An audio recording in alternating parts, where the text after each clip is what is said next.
bienvenue sur la chaîne. Nous parlons entrepreneuriat, nous parlons pressing, nous parlons métier et c'est ce que nous faisons sur la chaîne.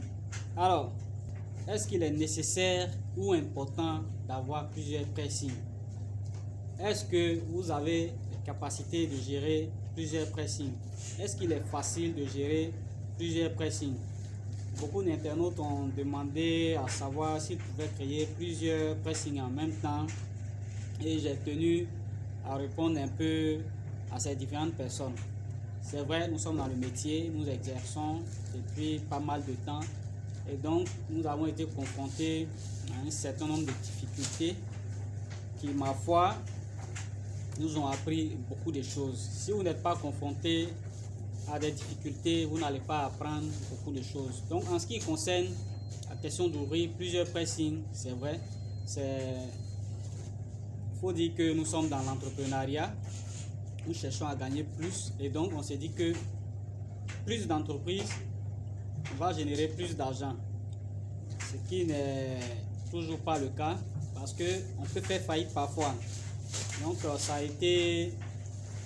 j'ai été confronté à ce genre de problème déjà plus d'une fois où j'ai essayé d'ouvrir différents points et puis ça a été quelquefois un échec. Ça a été un échec jusqu'à présent et c'est une question pertinente parce que dans les perspectives que j'ai, c'est d'ouvrir encore et encore plus de pressing. Donc, je me joins à tout cela pour essayer d'apporter un éclairage à cette question. Voilà, c'est bien de vouloir ouvrir plusieurs pressings et même d'autres entreprises. Mais ce qui est bien, c'est que vous devez avoir une maîtrise totale déjà de la première entreprise que vous avez. C'est vraiment important parce que ça ne sert à rien de se lancer dans plusieurs entreprises en même temps et puis se retrouver confronté à de multiples difficultés. Il est plus facile de gérer les difficultés d'une entreprise que de gérer plusieurs entreprises en même temps. Donc, avant de passer à plusieurs pressings, vous devez au préalable avoir maîtrisé le pressing principal que vous avez. Vous devez avoir appris à travailler efficacement. Ça veut dire vous devez avoir une certaine réputation, vous devez avoir une certaine qualité de travail, de service qui est fourni à tous les demandeurs.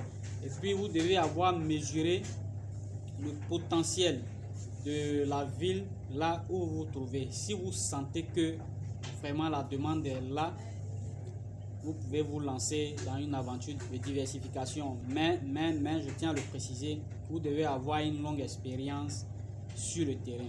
Vous devez connaître d'abord le travail que vous faites.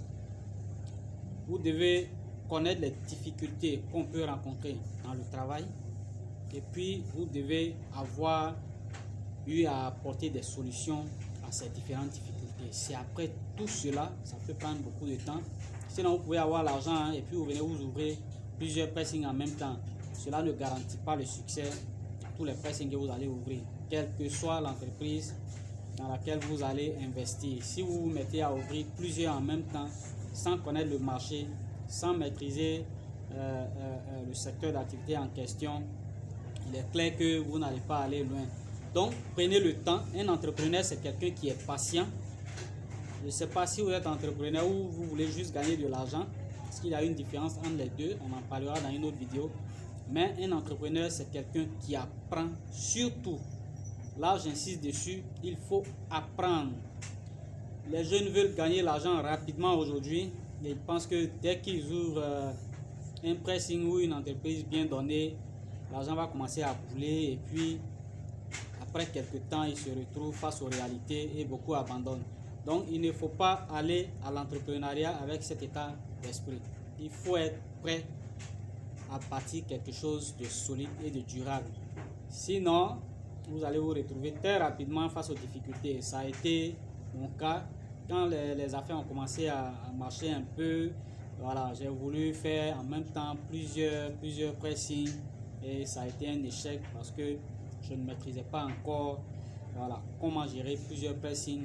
Je ne maîtrisais pas encore tous ceux qui allaient travailler dans ces différents pressings et c'est surtout à ce niveau parce que vous allez vous retrouver très rapidement confronté à des difficultés au niveau du personnel. Ça, c'est la plus grande difficulté que vous allez rencontrer. Voilà, vous avez 2-3 pressings, vous prenez des gens pour travailler. Imaginez un jour que celui qui est responsable dans un des pressings tombe malade. Nous sommes des humains, peut tomber malade. La personne même peut décider de partir. Donc vous vous retrouvez avec un autre magasin qui est fermé, que vous devez payer, parce que c'est pas facile de retrouver du personnel sur le marché. Hein. Il n'y a pas de personnes formées comme ça qui sont sur le marché et que vous recrutez directement. Il n'y en a pas beaucoup. Il n'y en a pas beaucoup. Donc, vous aurez à former d'abord ceux que vous allez recruter et puis à les mettre au travail. Ça prend du temps. Si vous êtes occupé déjà dans un autre, c'est pas évident que vous ayez le temps d'aller former de nouvelles personnes dans l'autre que vous avez ouvert, dans peut-être un autre quartier. Donc, il faut que vous soyez vraiment préparé à cela, que vous ayez mesurer le potentiel, que vous ayez une maîtrise totale sur celui que vous-même vous gérez déjà. Voilà, parce que le système que moi, je vous le dis, parce que vous êtes abonné, le système que moi, je vais mettre sur pied, c'est d'ouvrir différents pressings. Si je parviens à ouvrir différents pressings, parce que déjà moi, je maîtrise ce qui est ici. Quand j'ai tenté d'ouvrir les autres pressings et que ça n'a pas marché, je me suis recentré sur celui que j'ai déjà. Et je l'ai optimisé. Ça fait que je gère les charges de celui que j'ai la maîtrise totale de celui que j'ai, je sais comment ça fonctionne. En tout cas, avec lui seul, je peux vivre vraiment avec ce dont j'ai besoin. Voilà, ça me permet d'avoir le minimum requis. Ça me permet de gérer mes dépenses, ça me permet de gérer un peu tout ce que j'ai à faire déjà. Voilà, il faut que ça soit un fait. Celui que vous avez, il doit vous satisfaire déjà au niveau financier. En ce moment, vous pouvez vous permettre de vous lancer dans d'autres aventures. Donc, ce que je prévois faire et que vous pouvez faire, c'est que vous avez un pressing déjà que vous gérez de façon optimale, que vous maîtrisez, en tout cas, qui est sous contrôle total. Et vous décidez maintenant d'ouvrir un autre pressing ou 2 autres pressings. Seulement, vous devez être conscient que au cas où il y a un souci d'un côté, vous continuez de fonctionner parce que vous devez être la base. Le premier doit être la base qui gère les autres.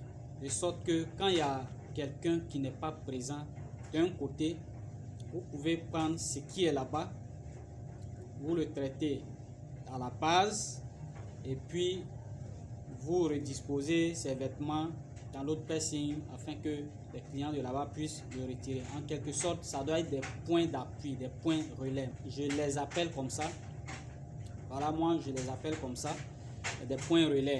C'est ce que j'entends faire. Donc c'est tisser la toile tout autour du pressing que j'ai déjà, tisser une toile élargie tout autour de ce que j'ai déjà. Et ce que je suis en train de vous dire, c'est une technique que je partage avec vous parce que vous êtes les abonnés de la chaîne. Je ne dis pas ça comme ça. J'ai longuement travaillé dessus parce que j'ai tenté d'ouvrir déjà comme ça, ça n'a pas marché. Et maintenant, je suis arrivé à la conclusion que pour que ça fonctionne, il faut qu'il y ait une base. Vous avez une base principale qui est là. Ce qui va faire que vous n'aurez pas forcément besoin de plusieurs personnes dans les autres que vous allez faire. Peut-être une réceptionniste et puis un lavandier au maximum avec un blanchisseur. Et au cas où le lavandier n'est pas là, la réceptionniste est toujours là. Vous récupérez ce qui est là-bas, vous l'amenez sur le site principal, vous traitez et puis vous redisposez dans le point relais. Même s'il est grand, considérez cela comme étant un point relais. Ayez une base d'abord. Vous avez une base que vous maîtrisez et puis ensuite vous pouvez décider d'ouvrir les autres que vous avez envie d'ouvrir. Donc c'est cette technique-là que je tenais à partager avec ceux qui entendent ouvrir différents pressings en même temps. Calmez-vous, bâtissez une base. Lorsque cette base est solide, À partir de ce moment, vous pouvez tisser votre toile tout doucement autour de vous. Mais vous ne soyez pas pressé parce qu'un entrepreneur, c'est un crocodile. C'est quelqu'un qui est patient, qui attend le bon moment pour frapper. Si vous êtes trop pressé, vous allez jeter de l'argent dans le vide. J'ai eu à jeter beaucoup d'argent dans le vide comme ça. Donc, que cela vous serve de leçon, pour ne pas que vous ayez à perdre beaucoup d'argent et que vous trouvez que voilà, c'est pas rentable, c'est pas rentable. C'est rentable, tout est rentable. Ça dépend de comment vous gérez. Voilà, donc merci d'avoir suivi la vidéo. J'espère que ces conseils vont vous servir. Voilà, ne soyez pas trop pressés. Ne pensez pas que c'est parce qu'on ouvre beaucoup de pressing en même temps qu'on gagne beaucoup d'argent. Non, ce n'est pas du tout le cas. Vous pouvez avoir un seul pressing et vous gagnez beaucoup d'argent. Et à la suite, maintenant, vous pouvez décider d'ouvrir d'autres pressings. Là, il y a moins de risques parce que vous avez déjà une base financière qui vous permet de tenter certaines aventures. Parce que vous devez le comprendre, hein, c'est vrai, un entrepreneur, c'est quelqu'un qui prend des risques. Mais les risques que prend un entrepreneur sont des risques mesurés et calculés.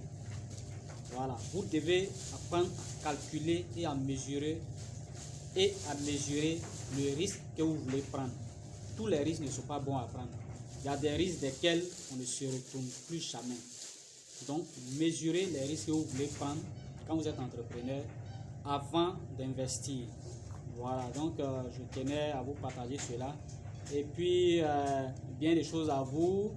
On se retrouve dans la prochaine vidéo pour... là, je vais vous parler de la différence entre un entrepreneur et celui qui veut juste gagner de l'argent.